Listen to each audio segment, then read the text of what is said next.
تو میں ان کے ساتھ پھر ان سے میں نے ان کی والدہ کا نمبر لیا. آپ یہ دیکھیں کہ یہ اتنے انہوں نے چکر لگا لیے تھے کہ اس کی والدہ نے بار بار بتا دیا تھا, اس کو ان کا نمبر لکھنے کی ضرورت نہیں تھی, اس کو ان کا نمبر یاد ہو چکا تھا. میں نے ان سے نمبر لے کے 2 بار کال کی لیکن انہوں نے میرا فون اٹینڈ نہیں کیا. پھر ان کو میں نے ریکویسٹ کی کہ ان کے گھر جانا ہے, ہم ان کے گھر گئے. ان کے گھر جا کے میں نے ان سے پوچھا, آمنہ بی بی ان کا نام ہے, میں نے ان سے پوچھا کہ آپ کا بچہ یہ ہے, تصویر ہے, یہ آپ کا بچہ ہے؟ تو یہ بے ساختہ رونے لگی اور انہوں نے بتایا کہ یہ میرا ہی بچہ ہے. اور جب ان کے علاقے میں, ان کی گلی محلے میں لوگوں کو پتہ چلا کہ علی حسن مل گیا ہے, تمام لوگ وہاں اکٹھے ہو گئے اور وہاں پر جشن کا سماں تھا. اور یہ لوگ دعائیں دے رہے تھے پنجاب پولیس کو کہ آپ نے کس طرح سے ہمارے بچے کو ڈھونڈا ہے. اسی دوران یہ مجھے بتا رہے تھے کہ آپ ہمارے بچے کو, جب یہ بچہ آپ کو ملا تھا تو یہ کس حال میں تھا اور رہ کہاں رہا تھا, کس جگہ پہ تھا؟ اچھا, اس میں ریکویسٹ یہ ہے کہ یہ بچہ جو ہے نا, ہمیں جو ملا ہے, ہمیں میں نے جیسے کہ پہلے بیان کیا ہے کہ جناب سی ایم صاحب گجرانوالہ گئے تھے اپنے وزٹ پر. اسی دوران جناب سی ایم صاحب چائلڈ پروٹیکشن بیورو کے آفس گئے, وہاں پر اس بچے نے سی ایم صاحب کو ریکویسٹ کی تھی کہ میں اپنے گھر جانا چاہتا ہوں. صحیح, اچھا, بالکل ٹھیک, بالکل صحیح. اچھا, اب اس طرح نصیب کے نہیں ویسے ملوایا. بچوں کے گمنے کے کتنے کیسز تقریباً آپ لوگوں کے پاس آتے ہوں گے اور اس میں سے کتنے فیصد بچے ایسے ہیں جو مل جاتے ہیں؟ اچھا, اس میں ریکویسٹ یہ ہے کہ بہت سے کیسز آتے ہیں اور جو ذہنی طور پر کام کر رہے ہوتے ہیں لوگ, جو بچے کام کر رہے ہوتے ہیں, ان کے ہم موبائل نمبر, ان کا ایڈریس لے کر ان کو ان کے وارثان تک پہنچا دیتے ہیں. ہوتا یہ ہے کہ یہ جو بچے رہ جاتے ہیں کسی وجہ سے, ان کا جو ذہنی کیفیت ایسی ہوتی ہے کہ وہ اپنا آپ کو بیان ہی نہیں کر پاتے, جس کی وجہ سے وہ بچے جو ہے نا وہ اپنے پیاروں سے نہیں مل سکتے. اس میں ایک چیز ایڈ کروں گا, جو چائلڈ پروٹیکشن بیورو ہے, انہوں نے بہت اچھا کام کیا. یہ بچہ لاہور سے جب گم ہو کے پہنچا ہے گجرانوالہ, اور چائلڈ پروٹیکشن بیورو نے ان کو اپنے پاس رکھا ہے, 8 سال اپنے پاس رکھا ہے. میں نے وہاں جا کر اس کی فائل چیک کی اور اس وقت کی اس کی تصویریں دیکھی, 8 سے 8 سال پہلے کی. اور انہوں نے چائلڈ پروٹیکشن بیورو والوں نے اکثر اس کی تصویر اخبارات میں بھی شائع کی تاکہ ان کے وارثان آ کر ان کو لے لے. لیکن کچھ ایسا ہوا کہ یہ لوگ اخبار وغیرہ نہیں دیکھتے تھے تو یہ ان سے نہیں مل سکے. ہاں, ہمیں میکینزم جو ہے نا وہ تھوڑے سے بدلنے پڑیں گے. بڑا زبردست آپ نے جو ہے وہ بھی کام کیا اور واقعی. ڈھونڈ کے جا کے کتنے تو آمنہ بی بی خوش ہیں اب آپ؟ جی بہت خوش ہوں. کوئی مٹھائی بانٹی کوئی؟ نہیں, ابھی اتنے بانٹی, ابھی روتے نا سب کے. چلیں ٹھیک ہے, بانٹے اب تو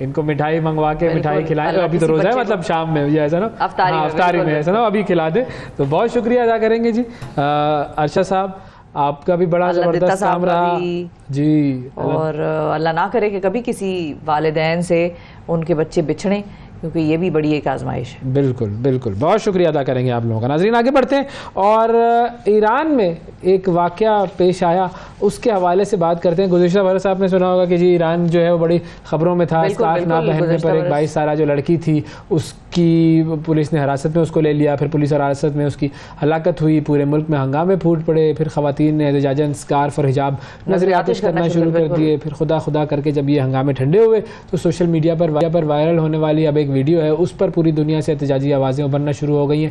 ویڈیو میں دیکھا یہ جا سکتا ہے کہ ایک شخص جو ہے وہ ایک جگہ آتا ہے, وہاں 2 خواتین ہیں, وہ 2 خواتین جو ہیں وہ ان کے بال وغیرہ نظر آ رہے ہیں, حجاب نہیں لیا ہوا انہوں نے, تو پہلے وہ ان سے کچھ بات چیت کرتا ہے, پھر اس کے بعد دہی انڈیل دیتا ہے.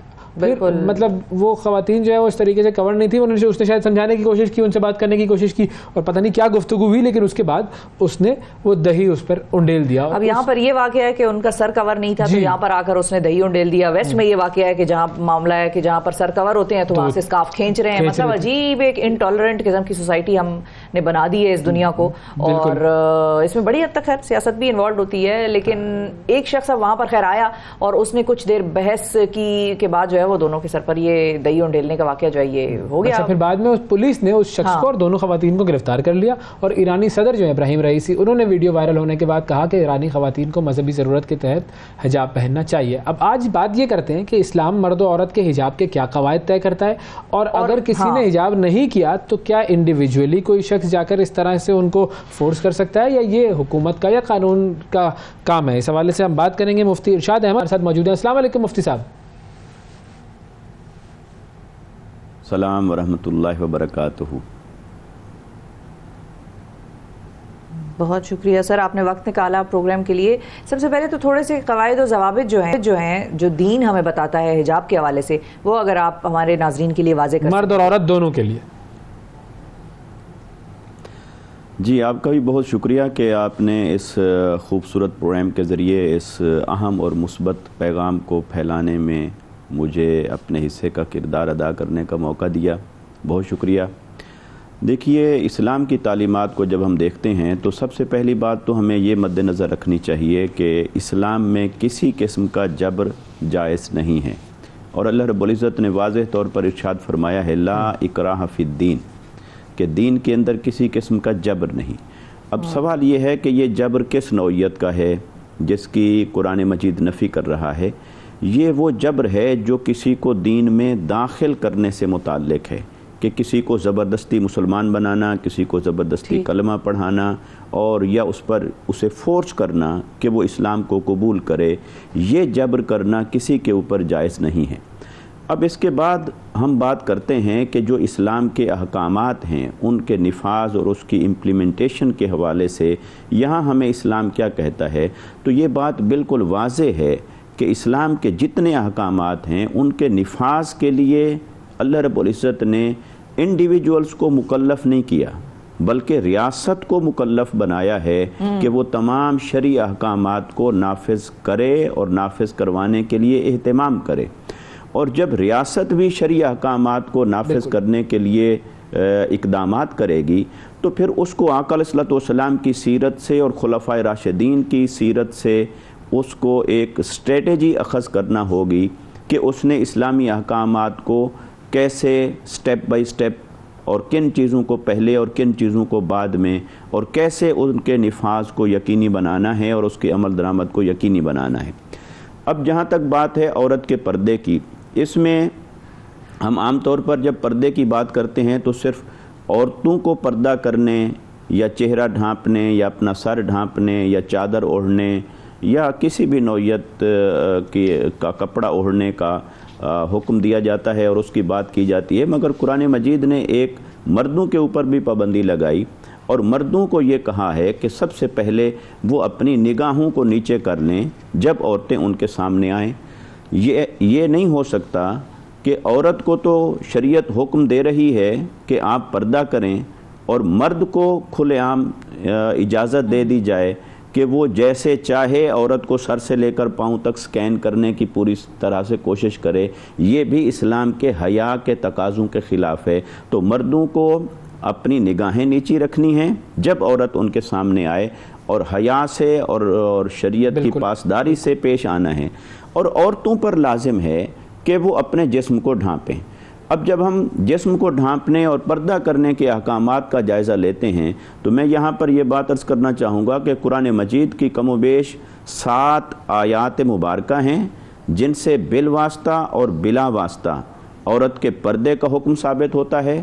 اسی طرح آقا علیہ الصلوۃ والسلام کی احادیث اور فرامین مبارکہ میں سے 70 کے قریب ہمیں روایات ملتی ہیں وہ جن سے بالواسطہ طور پر اور بلا واسطہ طور پر دونوں اعتبار سے ڈائریکٹلی اور انڈائریکٹلی پردے کے احکامات ہمیں حاصل ہوتے ہیں. اور اس سب کی سمری یہ ہے کہ عورت کو چہرے, اپنے ہاتھ ہتھیلی تک اور پاؤں, اس کے علاوہ پورے جسم کو کپڑے سے ڈھانپنے کا حکم دیا گیا ہے. اور یہ عورت کے لیے جو پردہ ہے یہ پردہ فرض کے درجے پر ہے.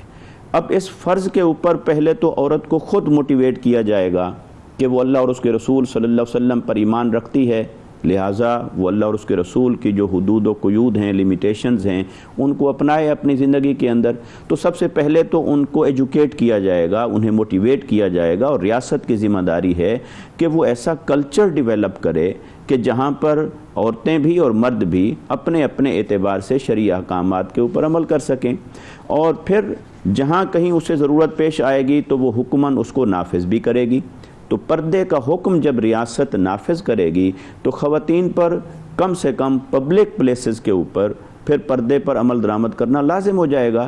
جیسے کہ ہم سگنل پر کھڑے ہوتے ہیں تو ریاست کے قوانین کی پابندی کرتے ہیں، کہیں آپ ٹریول کرتے ہیں تو ریاست کے قوانین کی پابندی کرتے ہیں. جی مفتی صاحب، اب اس میں دوسرا پہلو یہ ہے کہ کچھ تو اسلامی ریاستیں ہیں جہاں پر اس چیز کے لیے ماحول سازگار ہے، خواتین آرام سے جو ہے وہ پردہ کر لیتی ہیں اور کوئی ان کو کچھ کہہ بھی نہیں سکتا، کیونکہ ظاہر ہے وہ اسلامی ریاستیں ہوتی ہیں. Pakistan is one of them, Saudi Arab, Dubai وغیرہ. لیکن کچھ ایسی ریاستیں ہیں کہ جہاں پر پردہ جب عورت کرتی ہے تو ان کو منع کیا جاتا ہے. وہ یہ کہتے ہیں چاہے جو بھی ہیلے بہانے بنائیں کہ سیکیورٹی کنسرن ہے یا جو بھی ہے، آپ اسکارف لے کر نہیں آ سکتی. حجاب تو بہت حد تک، نقاب جو ہے اس پر پابندیاں ہیں، کینیڈا ہو گیا، فرانس ہو گیا، اس قسم کے. لیکن کچھ علاقے ایسے ہیں، کچھ ممالک کے جہاں پر اب اس چیز کو ایکسیپٹ کیا جا رہا ہے، ان کو فیسیلیٹیٹ کر رہے ہیں کہ ٹھیک ہے آہستہ آہستہ آپ اسکارف پہن سکتی ہیں، چہرہ نہ ڈھانپیں لیکن اسکارف پہنیں. لیکن جہاں پر اس قسم کے قواعد و ضوابط ہیں ان کے حکومتوں کی طرف سے کہ نہیں کر سکتی، تو وہاں پر خواتین پھر کیا کریں؟ اور کیا جو گناہ والا جو ہے کانسیپٹ کے ذہن میں ان کے ہوتا ہے یہ کہ گناہ کے مرتکب ہو رہے ہیں، تو کیا پھر اس میں تو ان پر کوئی گناہ نہیں ہوگا اگر وہ نہ کر سکیں اپنی حکومت کی وجہ سے؟ دیکھیے، جہاں پر کوئی بھی جو مسلمان جو کسی نان اسلامک اسٹیٹ کے اندر رہتے ہیں اور وہاں پر ان کو بائی لا باؤنڈ کیا گیا ہے کہ وہ حجاب نہیں کر سکتے، تو وہ جو مسلمان ہیں وہ حالت اضطرار میں شمار ہوں گے. کیونکہ وہ ایک ہوتا ہے دار الامن اور ایک ہوتا ہے دار الحرب. دار الامن یہ ہے کہ جہاں پر اسلامی ریاست اور مسلمانوں کو اسلام کی تمام تعلیمات کے اوپر عمل کرنے کی پوری طرح سے آزادی ہو، اور جن جگہوں پر انہیں اسلام پر پوری طرح سے عمل کرنے کی آزادی نہ ہو وہاں کے احکامات بدل جاتے ہیں. وہاں وہ جو فرد ہے، مسلمان مرد ہے، عورت ہے، کسی بھی معاملے میں وہ دین پر عمل نہیں کر پا رہا ریاست کی لیجسلیشن کی وجہ سے، قوانین کی وجہ سے، اس پر انفرادی طور پر اس کا گناہ نہیں ہوگا، انفرادی طور پر گناہ نہیں ہوگا. البتہ یہ کہ وہ تمام ممالک جو عورت کے پردے کی پابندی لگاتے ہیں انہیں سوچنا چاہیے کہ ایک طرف تو آپ اظہار رائے کی آزادی اور آزادی کے نام پر کتنی چیزیں ایسی ہیں جن کو دنیا میں پروموٹ کر رہے ہیں اور کرنا چاہتے ہیں، اور دوسری طرف کیا مسلمان عورت کو یہ آزادی حاصل نہیں ہے کہ وہ اپنی پسند کا لباس پہن سکے، اپنی پسند کے مطابق اپنا ڈریس پہن سکے؟ اگر آئیڈینٹیفیکیشن کا ایشو ہے تو آئیڈینٹیفیکیشن ہوتی ہے چہرے کے ساتھ، اور چہرے کا پردہ اسلام میں لازم نہیں ہے. بالکل بالکل. اچھا، چہرے کا جو پردہ ہے وہ تو اسلام میں نہیں ہے، آئیڈینٹیفیکیشن کا تعلق چہرے کے ساتھ ہے. جی بالکل، جی ٹھیک ہے، بالکل صحیح. اچھا، میں ایک چیز آخر میں آپ سے پوچھنا چاہوں گا کہ اگر کسی بھی معاشرے میں، چاہے وہ اسلامی ہے یا نان اسلامی ملک ہے، جو بھی ہے، ہم نے کسی خاتون کو دیکھا یا کسی خاتون نے کسی مرد کو یا کسی کو بھی دیکھا جس نے وہ جو اسلامک ڈریس کوڈ ہے اس کی پابندی نہیں کی ہوئی. اب بحیثیت مسلمان بہت سارے لوگ ایسے جو کہتے ہیں جی اب میرا فرض ہے کہ میں اس شخص تک جاؤں اور اس کو سمجھاؤں، اور پھر سمجھانے کے بعد اگر وہ نہیں سمجھ رہا تو پھر اس پر زبردستی وہ چیز کسی طریقے سے میں اس کو امپلیمنٹ کروانے کی کوشش کروں، جیسا کہ مختلف واقعات ہمارے یہاں پہ آتے رہتے ہیں، وائلنس بھی ہو جاتی ہے، جھگڑا بھی ہو جاتا ہے. تو یہ جو انڈیویجول بیہیویئر ہے اس کو کیا اسلام کیا منع کرتا ہے یا کہتا ہے کہ جی ہر آدمی جو ہے وہ یہ کر سکتا ہے؟ اس طرح کے رویے کی اسلام میں قطعاً کوئی اجازت نہیں ہے. اسلام نے کسی فرد کو مکلف نہیں کیا کہ وہ کسی دوسرے فرد کے اوپر جا کر احکامات کو نافذ کرے یا نافذ کروائے. جو انڈیویجولز ہیں، یہ جو امر بالمعروف اور نہی عن المنکر کا لفظ استعمال ہوتا ہے، اصطلاح استعمال ہوتی ہے، اس میں ترغیب اور ترہیب کے درجے پر ہوتا ہے. میں آپ یا کوئی فرد کوئی کلمہ پڑھنے والا کسی دوسرے مسلمان کو اگر وہ دیکھتا ہے کہ وہ اسلام کی تعلیمات کے اوپر پوری طرح سے عمل نہیں کر رہا، وہ صرف اس کو ایڈوائز کر سکتا ہے، ریکمینڈ کر سکتا ہے، واعظ و نصیحت کر سکتا ہے، لیکن اس پر جبر نہیں کر سکتا، اس کی توہین نہیں کر سکتا، اسے کسی طرح سے ڈرا نہیں سکتا، دھمکا نہیں سکتا۔ ان چیزوں کے اسلام میں قطعاً کوئی گنجائش نہیں ہے، یہ وائلنس ہوگا، وہاں پر اس ریاست کو پھر ایکٹیو ہونا ہوگا جو انفرادی حقوق ہیں ان کی حفاظت کے لیے۔ بہت شکریہ لیں گے جی مفتی ارشاد احمد صاحب ہمارے ساتھ موجود تھے، اور واقعی بڑی اہم بات ہے کہ ہم انڈیویجولی قانون کو ہاتھ میں نہیں لے سکتے، کسی بھی قانون کا بنانا، اس کو نافذ کرنا یہ حکومت کا کام ہے، اور دین کے معاملے میں جو جبر نہیں ہے اس آیت کو ہمیں ملوز خاطر رکھنا چاہیے۔ بہت شکریہ جی مفتی ارشاد احمد صاحب ہمارے ساتھ موجود تھے۔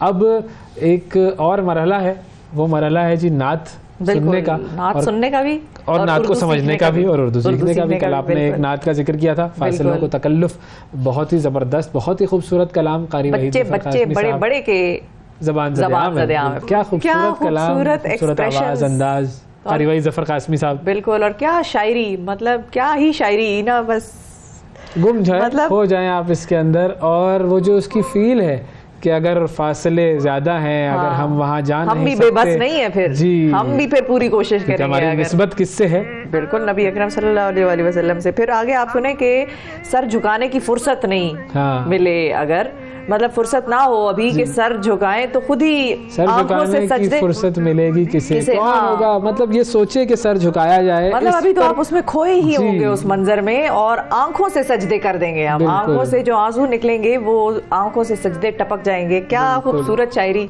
اور منظر کشی دیکھیں نا کہ اگر کوئی شخص وہاں پہنچے جو کہتے پہلی مرتبہ، وہ دل میں کیا حال ہوگا اس کا، دل میں کیا اس کی فیلنگ ہوگی، کون سوچے گا کہ وہاں جائے۔ ایسے ہر مرتبہ، ہاں ایک تو پہلی مرتبہ کا تو ایک الگ بالکل الگ ہے، لیکن ہر مرتبہ جب آپ وہاں سے واپسی کی فلائٹ لیتے ہیں نا، مدینہ سے جب آپ واپس آ رہے ہوتے ہیں یا ٹرین ہے، بس کے تھرو، جب بھی آپ مکہ سے آ رہے ہیں یا واپس اپنے وطن آ رہے ہیں، تو ایسا آپ کو لگتا ہے کہ زندگی کا جو مقصد ہے اور جو آپ کی سینٹر آف گریوٹی ہے نا، ہم چاہے دنیا میں مگن ہو جائیں، ہم چاہے روز پروگرام آ کے ادھر کریں، ٹینشن ہے بھائی کانٹینٹ کیا ہے، کون آئے گا گیسٹ، لیکن آپ کی زندگی کا مرکز جو سینٹر آف گریوٹی ایک مسلمان کے لیے وہ وہی ہے، سبز گنبد۔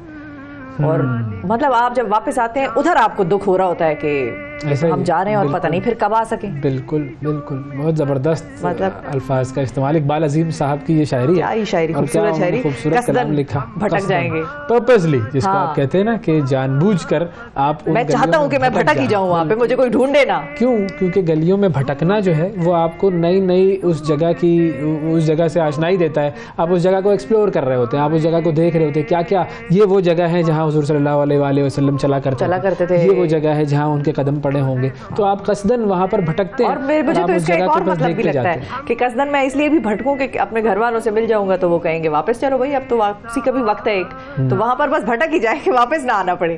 تو ایک یہ بھی ایک اس کا ہے، ذہن میں آتا ہے کہ قصدن بھٹک جائیں گے، تنہا، مطلب کیا ہی الفاظ کا اچھی شاعری جو ہے وہ ہوتی ہے کہ جس میں ہر شخص سننے والا الگ الگ مطلب لے رہا ہے، ہر انسان اس کو اپنے حساب سے انٹرپریٹ کرتا ہے، اس کا ترجمہ سوچتا ہے، سمجھتا ہے، تو واقعی بڑی خوبصورت شاعری۔ اچھا، اس میں زیادہ تر انہوں نے بہت آسان اور سہل الفاظ استعمال کیے، وہ جو مطلب ہے وہ لوگوں تک بہت آسانی سے پہنچ جاتا ہے۔ اقبال عظیم صاحب کی ایک اور نعت ہے، بڑی خوبصورت نعت ہے، وہ ہم آپ کو سنوائیں گے، کل سنوائیں گے وہ آپ کو، اور وہ ہے مدینے کا سفر ہے اور میں نمدیدہ نمدیدہ، ہائے ہائے، وہ بھی انہی کی لکھی ہوئی نعت ہے۔ کیا خوبصورت کلام ہے اور کیا خوبصورت اس میں الفاظ کا استعمال کیا گیا ہے، اور جو قافیے جس طریقے سے ملائے گئے ہیں نا، مدینے کا سفر ہے اور میں نمدیدہ نمدیدہ، جب بھی افسردہ افسردہ، قدم لغزیدہ لغزیدہ، یہ ایک ایک لفظ ایسا ہے جو بڑی زبردست کیفیت کی نشاندہی کرتا ہے۔ وہی بات ہے، سفر مدینے کا ہی ہے، یہاں پر بھی مدینے کے سفر کی بات ہو رہی ہے، وہاں بھی اقبال عظیم صاحب نے جاتے ہوئے ایک الگ کیفیت ہوتی ہے،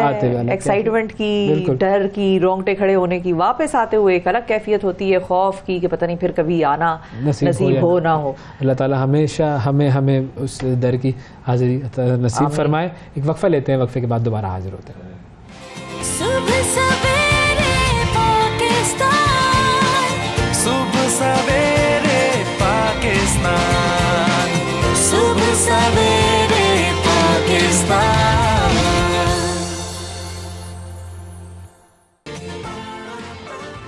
ویلکم بیک جی. پاکستان میں سیاسی اور عدالتی محاذ پوری طرح سرگرم ہو چکا ہے. آج ایک بہت بڑے کیس کا فیصلہ سامنے آئے گا. ایک جانب حکومت صوبائی انتخابات ملتوی کرنا چاہتی ہے تو دوسری جانب سپریم کورٹ انتخابات کرنے پر زور دے رہی ہے. چونکہ وہ آئین میں لکھا ہے 90 دنوں کی بات ہے ساری, اور اسی کے حوالے سے انٹرپریٹیشن بھی جاری کرے گی آج جو ہماری چیف جسٹس صاحب ہیں اور ان کا جو بینچ ہے. انتخابات کے التوا پر سپریم کورٹ کا جو محفوظ فیصلہ ہے وہ آج سنایا جائے گا. سپریم کورٹ کے اندر اختلافات کی خبریں افواہوں سے بڑھ کر حقیقت کا روپ دھار چکی ہیں. وکلاء کا ایک بڑا طبقہ چیف جسٹس عمر عطا بندیال کے ساتھ کھڑا ہو گیا ہے, اور معروف قانون دان اعتزاز احسن صاحب نے تو کہہ دیا ہے کہ اس وقت جو جج انتخاب کے التوا کا ساتھ دے گا وہ جسٹس منیر کی روایت پر عمل کرے گا. اچھا, عمران خان صاحب بھی اعلان کر چکے ہیں کہ اگر حکومت نے سپریم کورٹ کے فیصلے پر عمل درآمد نہ کیا تو وہ سڑکوں پر نکل آئیں گے. اب یہ پوری کشمکش ہے, اس میں آپ دیکھ لیں افراط زر اپنی جگہ پر ہے, آٹا اپنی جگہ پر ہے, لیکن معاملات سارے عدالت کی طرف ہیں اور سب کی نظریں چیف جسٹس صاحب کی طرف ہیں کہ آج کیا ہونا ہے. ہمارے ساتھ سینئر صحافی و تجزیہ کار عامر جاں صاحب موجود ہیں. السلام علیکم سر. جناب وعلیکم السلام. بہت سر آپ نے وقت نکالا. آپ سر کیسے دیکھ رہے ہیں اس ساری صورتحال کو, اور آپ کو کیا نظر آ رہا ہے, کیا لگ رہا ہے آج ہوگا کیا؟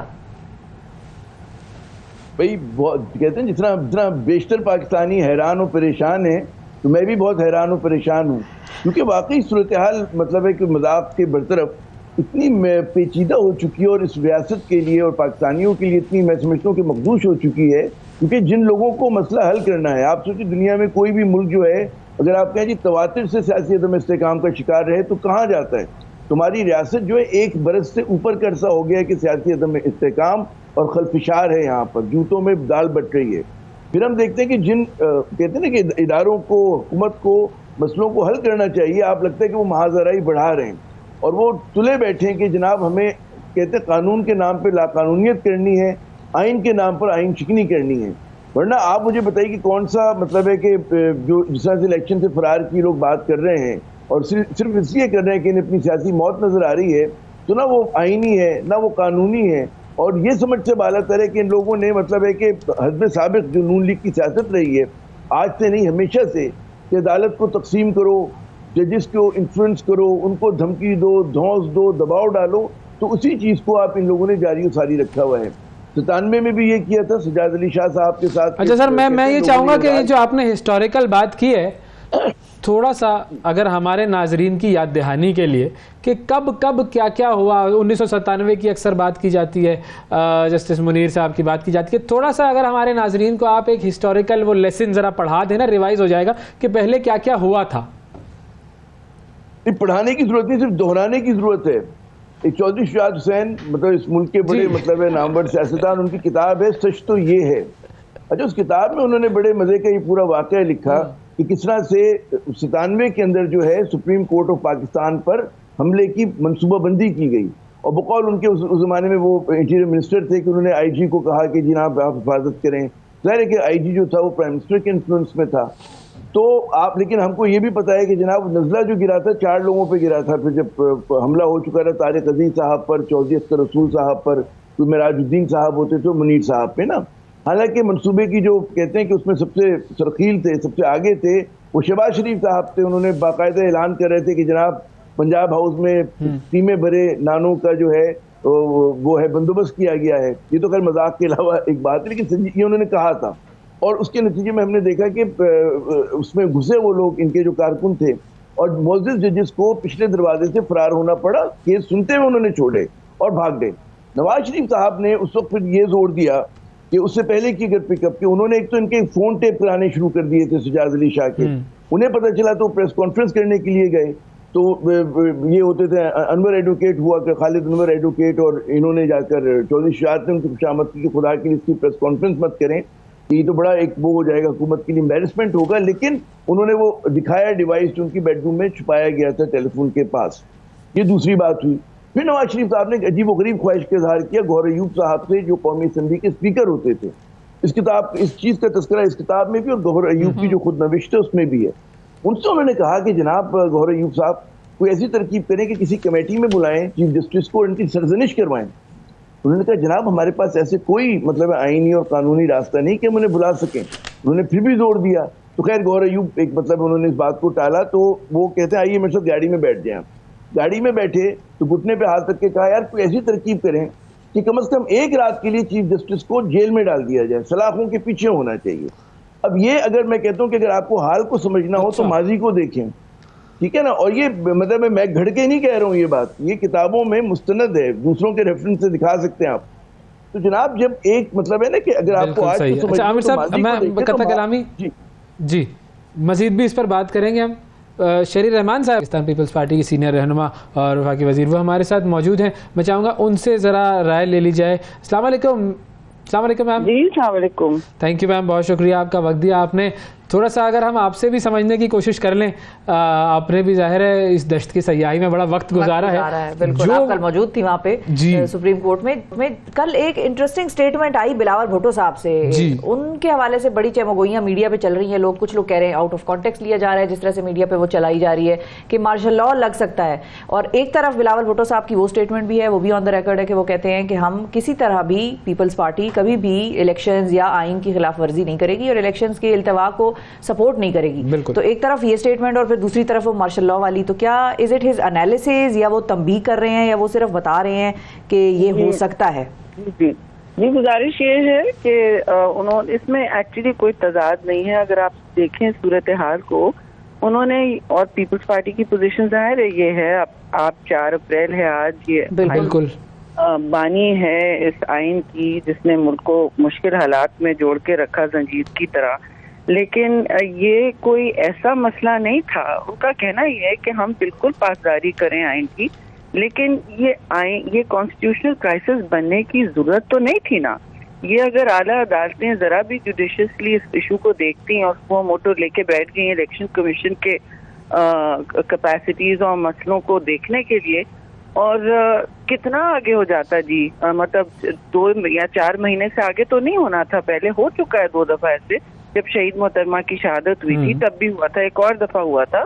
یہ کوئی اینڈ ایک ساتھ ملک میں کرنا ہمیشہ آپ نے دیکھا ہے ہمارے لیے موضوع رہا ہے. اس پر 10 پیچیدگیاں اور 10 ڈسکشن ہو چکے ہیں. میں ریپیٹ نہیں کروں گی, دہراؤں گی نہیں, آئی ایم شیور آپ کے پروگرام پہ ہو چکے ہیں. جہاں تک بلاول بھٹو زرداری کی بات دیکھی, انہوں نے یہ کہا کہ, اور یہ باتیں چمگوئیاں میں نظر آ رہی ہیں کہ آپ اس وقت کیوں ملک کو اور گھرانی کیفیت کی طرف لے جاتے ہو. یہ ایسا نہ ہو. I mean this is what he means, کیونکہ ہماری ایک تاریخ ہے اور وہ تاریخ ہمارے سر پہ بہت اور آج بھی اظہار فہم پر بھاری پڑتی ہے. یہ آج 4 اپریل ہے. میرا تو سوال ہے کہ 12 سال بعد پریزیڈینشیل ریفرنس ڈالا ہوا ہے. میں خود گئی تھی عدالت میں, مجھے یاد ہے وہ دن کہ بھئی اس کیس کو تو آپ سیٹل کر دیں. ایک جوڈیشل اسیسینیشن جو ہوئی ہے تو اس پر عدالتی قتل پر آج تک کوئی آپ یہ سر کھانے میں رکھا ہے. یہ باتیں پھر ایک ذہن میں آتی ہیں اور سلیکٹو آپ اس کو نوٹسز لیتے ہیں. ٹھیک ہے برننگ ایشوز آپ کو لگ رہے ہیں, لیکن آپ ہماری حکومتوں میں تو شوگر کی پرائسز سیٹل کر رہے تھے جی, یا ڈیم بنا رہے تھے جی. آپ کا ایک بیان تھا کل کا جس میں آپ نے کہا کہ اقلیتی بینچ جو ہے وہ اکثریت بن کر فیصلے کر رہا ہے اور الیکشن سے ہم بھاگ نہیں رہے. تو اگر الیکشن کو ڈیلے کروایا جا رہا ہے, یہ کہہ رہے ہیں کہ جی اکتوبر میں ہوں گے, اپریل میں نہیں ہو سکتے. اعتزاز احسن صاحب بھی کہہ رہے ہیں بھائی 90 دن میں ہونا چاہیے. قانون میں ایک چیز صاف صاف لکھ دی گئی ہے, کوسا صاحب نے بھی یہی بات کی, لطیف کوسا صاحب نے. تو جب ایک چیز صاف صاف لکھتی گئی ہے تو اس میں پرابلم کیا ہے کہ اگر 90 دن میں الیکشن ہو جائیں گے؟ دیکھیے یہ پرابلم جو ہے یہ میرے اور آپ کا طے کرنے کا نہیں ہے. آئین میں بالکل یہ جمع ہے اور باقی شکیں بھی دیکھ لیں. میں ایگزیکٹ مجھے ابھی یاد نہیں, میں سامنے لے کے بیٹھی نہیں ہوں, لیکن اس میں بھی طریقہ کار اور کس کی ثوابدید اور کس طرح ہونا ہے الیکشن ہے. اس میں کوئی دیکھیے کوئی جمہوری جماعت خاص طور سے پیپلز پارٹی سوال ہی نہیں ہوتا کہ ہم الیکشن سے منہ موڑیں یا الیکشن سے بھاگیں. یہ تو مطلب پولیٹیکل سوسائڈ نا, یہ تو ہوتا نہیں ہے. لیکن ایک پارٹی تو کرنا چاہ رہی ہے نا, ایک پارٹی تو بھاگنا چاہ رہی ہے. آپ لوگ ان کی معاونت ایک طرح سے لگ رہا ہے کہ کر رہے ہیں, کیونکہ وہ یہاں پر پھر پیپلز پارٹی کا نام آ جائے گا کہ کھایا پیا کچھ نہیں اور گلاس تھوڑا 12 آنے کہ فائدہ کوئی نہیں ہوا اور نقصان زیادہ کر بیٹھی ہے اپنا. دیکھیے ایسا نہیں ہے. میں تو نہیں بیٹھ کے کہوں گی کہ میں کولیشن میں ہوں اور پھر میں تنقید کے نشتر برساؤں, کیونکہ اب ہمیں کنوینئنٹ نہیں ہے. صحیح مشکل حالات میں انسان ایک ڈگنیٹی اور گریس کے ساتھ دیتا ہے, یا تو پھر علیحدگی ہوتی. ایسی بات اگر نہیں ہوئی ہے اور بھاری پڑ رہا ہے یہ وقت پاکستان پر, تو آئینی بحران کو اوائڈ کرنے کوئی ایسا مشکل نہیں تھا. کل میں تھی بالکل I saw you, بالکل جی بات بہت سمپل سی تھی. کسی نے یہ بھی کہا کہ یہ تو بہت سمپلی ایشو. اب کیا مسئلہ ہے, قباحت کیا ہے کہ جب متنازع ہو چکا ہے وہاں پہ جو ججمنٹ دے رہا ہے تو آپ اس کا فل بینچ کر دیتے, وہ سب کو تسلیم ہو جاتا فیصلہ. اس میں تو کوئی ایسی قباحت نہیں تھی. اب پیچیدگی در پیچیدگی بڑھتی جا رہی ہے. آپ نے دیکھا کہ سینئر ایک اور سوال یہ ہے کہ متنازع تو کسی بھی چیز کو بنایا جا سکتا ہے. اگر ہم یہ کہیں گے کہ پارلیمنٹ میں 2 اسپیکر بٹھا لیں, اگر وہ جج کہنے لگ جائیں پھر ایسا, یہ بھی پارلیمنٹ کو تو نہیں پسند آئے گی چیز, یا 3 بٹھا لیں ان کا فیصلہ ہو.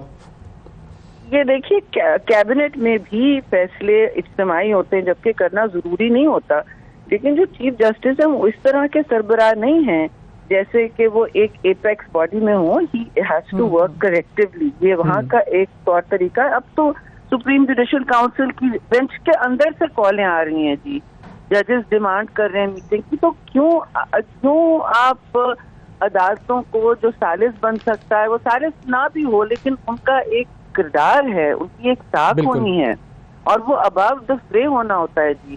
اس وقت وہ قطعاً ابو دا فرے نہیں ہے. اور جو ایک ہٹ دھرمی چل رہی ہے وہ فرینکلی ٹھیک ہے, ہم نے تاریخ میں بہت سنا ہے اور بڑے خطرناک فیصلے ہوئے ہیں اور ہر قسم کی ڈاکٹرنز فالو ہوئی ہیں, لیکن ہم سمجھتے تھے کہ ہم اس دور سے نکل کے آ گئے. اس کی بڑی قیمت ادا کی ہے پورے قوم نے, لیکن اور ہم تو پیپلز پارٹی آج تو اس بات کو یاد کرتے ہیں اور یہ ہم سوچتے بھی ہیں کہ پھر ہم کہاں کھڑے ہو گئے کہ ایک سلیکٹو جسٹس کا پڑ گیا ہے نا سایہ. کہ اب یہ آج جو جسٹس ہوتا ہے وہ کیا ہوتا ہے. بہت شکریہ ادا کریں گے. دیکھیے justice has to be seen also نا, it has to be can't just be. جی بالکل صحیح ہے. بہت شکریہ ادا کریں گے. شہری رحمان ناظرین ہمارے ساتھ موجود تھیں, وفاقی وزیر پاکستان پیپلز پارٹی کی, اور ہمارے ساتھ اب عامر زیاد صاحب بھی موجود ہیں. جی عامر صاحب, آپ نے سنی ہے گفتگو شہری رحمان صاحبہ کی. آپ کو کیا لگتا ہے کہ پہلے جب قاسم سوری صاحب کا ورڈکٹ آیا تھا تو ظاہر ہے P T I was against it, انہوں نے کہا کہ نہیں بھائی یہ ٹھیک نہیں ہے, اور 11:30 بجے کون سی عدالتیں کھلتی ہیں, اور اس قسم کے بیانات اس وقت ہم نے سنے تھے. اب جب اگر یہ فیصلہ آ گیا کہ بھائی 90 دن ہیں اس میں آپ انتخابات کرائیں, اور ٹھیک ہے آپ ٹائم لے لیں, 1 مہینہ 1.5 اور لے لیں, لیکن یہ انتخابات ہونے ہیں اور ابھی ہونے ہیں, اکتوبر میں نہیں ہونے, تو یہ فیصلہ یقیناً قابل قبول نہیں ہوگا پی ایم ایل این اور جو ان کی اتحادی جماعتیں ان کے لیے. تو پھر دوبارہ وہی بات ہوگی کہ نہیں بھائی یہ کیسا فیصلہ ہے, اور تو عدالتیں اور یہ ساری سچویشن ہمیشہ ہمارے ملک میں متنازع رہتی ہے. کوئی ماننے کوئی نہیں تیار کہ کسی نے کوئی based on rules, ground realities اور جو لا ہے جو کہہ رہا ہے اس کے بیس پر کوئی فیصلہ کیا ہوگا. بس بڑے دکھ کے ساتھ کہنا پڑتا ہے کہ آج 4 اپریل ہے, اور وہ جو جس کو جوڈیشل مرڈر یہ فرما رہی تھی شہری صاحبہ, ہمیں یاد رکھنا چاہیے اس کے پولیٹیکل فیسیلیٹیٹر بھی تھے. وہ پولیٹیکل فیسیلیٹیٹر کون تھے یہ ان کو پتا ہوگا اور ہمیں بھی پتا ہے, تو دہرانے کی ضرورت نہیں. دوسری بات یہ کہ مجھے یہ رہا ہے کہ پیپلز پارٹی کی پوری قیادت اوپر سے نیچے تک وہ اوربیلین ڈبل ٹاک کر رہی ہے. وہ ڈبل ٹاک کیا ہوتی ہے کہ پیس کا مطلب ہوتا ہے وار, امن کا مطلب ہے جنگ, سچ کا مطلب ہے جھوٹ, ٹھیک ہے نا. تو یہ اس طرح کی باتیں کریں, یہ آئین کی بات کرتے ہیں اور غیر آئینی بات کرتے ہیں. بھائی آئین میں لکھا ہوا ہے, سادہ سی تشریح ہے, 90 دن میں انتخابات ہونے, آپ اس کی بھونڈی تعدیلیں دے رہے ہیں. وہ جو کہہ رہے ہیں کہ بے نظیر صاحبہ کے جب ان کو قتل کیا گیا انتخابات آگے ہوئے تو کتنا بڑا واقعہ تھا, ٹھیک ہے نا. آج کیا لا اینڈ آرڈر کی وہ صورتحال ہے, 2008 والی صورتحال ہے. میرے خیال میں ان کو بہتر علم ہونا چاہیے, وفاقی وزیر ہیں. 2013 میں کیا تھا صورتحال لا اینڈ آرڈر کی, آج کے موازنہ کریں, ڈیٹا اٹھا کے دیکھ لیں. 2018 آج جو ہے دہشت گردی اتنا بڑا ایشو نہیں ہے. اچھا اگر ہے بھی تب بھی جب اس وقت انتخابات ہو سکتے ہیں تب آج بھی ہو سکتے ہیں, لیکن کیونکہ سوٹ نہیں کرتا اس حکمراں اتحاد کو تو یہ اس سے بھاگ رہا ہے.